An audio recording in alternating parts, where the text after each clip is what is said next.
The Florida Department of Health, in partnership with the governor, is going to be working to end all vaccine mandates in Florida law. All of them. Every last one of them is wrong and drips with disdain and slavery. Who am I as a government, or anyone else, or who am I as a man standing here now, to tell you what you should put in your body?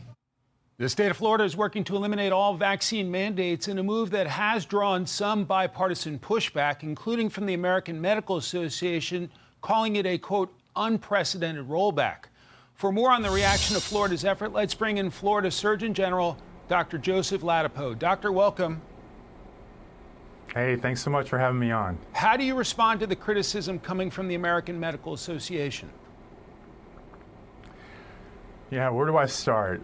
So I would say that I think first there's some confusion out there, and no one's taking away anyone's vaccines. What this is about is just people having the choice to choose what they put in their bodies and to choose or decide what their children put in their bodies. That's what this is about. So the idea, it's not about, oh, I like vaccines, I don't like vaccines, or it's not about any of that. It's simply about whether people and whether parents have the right to choose what they put in their bodies and what they put in their children's bodies. And, I get that some people disagree with the idea that parents should have that ability, that power, but I absolutely, positively, and will never change, irrevocably believe that they have that power. The possible next governor of Florida, Byron Donalds, sounds a little skeptical. Let's play him and I'll get you to react. Do I think they're going to end all vaccine mandates? No, I don't, because a lot of that stuff has to go through the legislature. We'll see what happens. Take a vaccine like measles, mumps, and rubella. I think it's pretty clear at this point there's not going to be an end to a requirement for that to go to schools. Do you expect the Florida legislature to take action, Doctor?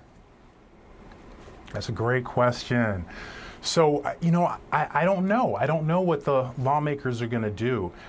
Certainly, obviously I've expressed my position on the issue, but I think that, ultimately this is about mandates. Mm-hmm. This is about informed consent, which you cannot obtain. Ladies and gentlemen, let me be totally perfectly clear. If I am forcing you to take a medical treatment, I cannot obtain your informed consent, because there are penalties if I don't gain your compliance. So this is about parental rights. It's about informed consent. I get the idea that vaccine mandates have been normalized, mm-hmm. but ladies and gentlemen, it is not normal. It is abnormal. It is your body. We just need to be reminded of that. It is your body. Your children are your primary responsibility, not the government's. So, I'm hoping that as this conversation evolves, more people will change your mind, because it's the right position to be in. And I'm hoping that we get there. And you hear it from Floridians. And most of them, from what I've heard and the feedback I've received, are absolutely thrilled about it. President Trump sounds a little cautious about the issue of vaccines. Let's play him. And I think you have to be very careful when you say that some people don't have to be vaccinated. Look, you have vaccines that work. They just pure and simple work. They're not controversial at all. And I think those vaccines should be used. Otherwise, some people are going to catch it and they endanger other people. How do you respond to his assessment, Doc? Yeah, so what's interesting is I don't actually disagree with the words that he's saying. And I'll add that, I have tremendous respect for President Trump. This guy has been, so many people have tried to, honestly, to destroy him. Just to put it quite simply. And there he is, continuing to shine with no bitterness, not carrying anything like that. So tremendous respect for President Trump. What I would say is that again, this is not about taking away people's vaccines. You can take as many as you want. This is about whether people have a right to choose what they put in their bodies, and whether people have a right to choose what they put in their children's bodies. Mm-hmm. And the other thing I would mention, Mike, is that there are countries like in Sweden, for example. I think the United Kingdom is another country, and maybe Denmark also. They have no vaccine mandates, none. The sky's not falling over there They're not like rife with outbreaks. I mean, do people not believe that parents can talk to their pediatricians and make an informed decision? Is that what people are saying? So, I think it's nonsense. There is a right position here and there is a wrong position here.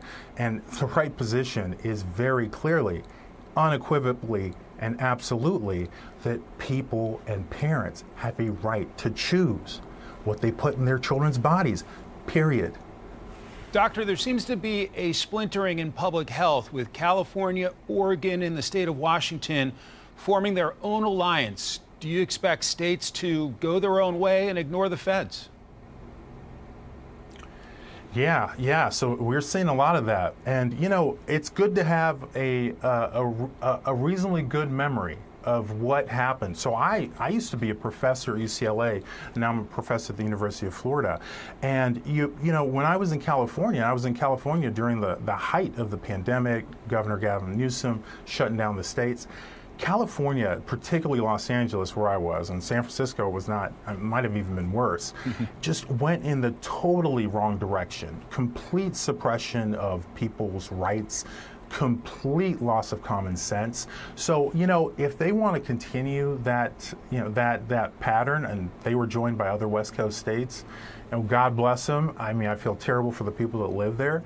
And the other thing I would add, just to round out what we were talking about earlier, is that this is a time for parents to become more educated. If the pandemic taught us anything, it's that you really need to be responsible for your health decisions, because you cannot always, and you should not blindly put your faith and trust in public health officials like Dr. Fauci.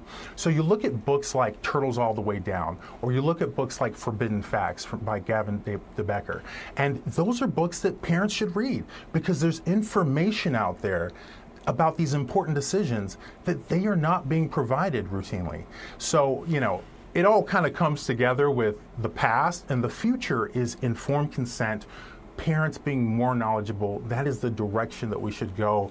Wonderful leadership at the federal level with Dr. Bhattacharya, RFK Jr., Marty McCary, all of these guys, Dr. Oz, who are bringing more transparency and truth to actual public health. Dr. Joseph Ladapo, thank you so much for your time and your analysis today. Great to have you, sir. Hey, thanks very much, Mike. Hey, it's Will Cain. Click here to subscribe to the Fox News channel on YouTube. It's the best way to get our latest interviews and highlights. And click to subscribe to the Will Cain podcast for full episodes right now.